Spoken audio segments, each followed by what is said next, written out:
अभी हम देखें कल की खबर, तो 5 रिफ्यूलिंग टैंकर्स जो हैं, जो प्रिंस सुल्तान सऊदी अरब में पार्क थे, वो डैमेज हुए हैं। वो रिपेयर होकर वापस आ सकते हैं, बट अब तो वो इनऑपरेबल है ना, अभी तो वो नहीं ऑपरेट किए जा सकते।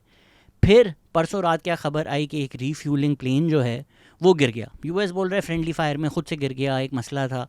ठीक है भाई, मान लेते हैं खुद से गिर गया, ये भी मान लेते हैं कुवैत में जो जहाज़ गिरे थे वो भी फ्रेंडली फायर थे, ये भी मान लेते हैं कि जेरल फोर्ड जो एयरक्राफ्ट कैरियर है, यूएस क्लेम कर रहा है कि भाई आग लग गई थी, दो जो उसमें हैं सेलर्स वो इंजर हुए हैं, लॉन्ड्री में आग लग गई थी, चलें ये भी मान लेते हैं। ईरान तो ये भी क्लेम कर रहा है कि जो एयरक्राफ्ट कैरियर लिंकन है उस पे हमने मिसाइल मारा है और वो अब वापस आ रहा है यूएस। इस पे हमें यूएस की कोई ऑफिशियल कंफर्मेशन नहीं आई।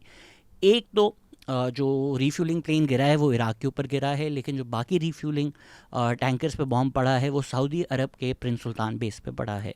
तो ये जो गल्फ़ कंट्रीज़ क्लेम कर रहे हैं कि भाई हमारा तो कोई ताल्लुक नहीं, आपको ऑलरेडी एविडेंस मिल गया कि जी बिल्कुल ताल्लुक है आपका, आप हेल्प कर रहे हैं, आप रीफ्यूल कर रहे हैं।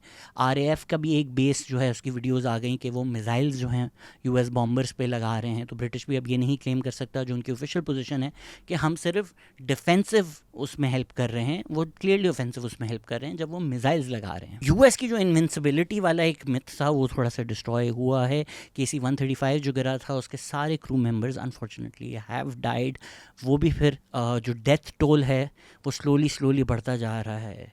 Unfortunately the truth of the world is that 1000 लोग अगर मर जाएं ईरान में, one US soldier dying will have a bigger impact on the streets of DC than 1,000 people dying in Iran. It's unfortunate, it's tragic, it's how the world works.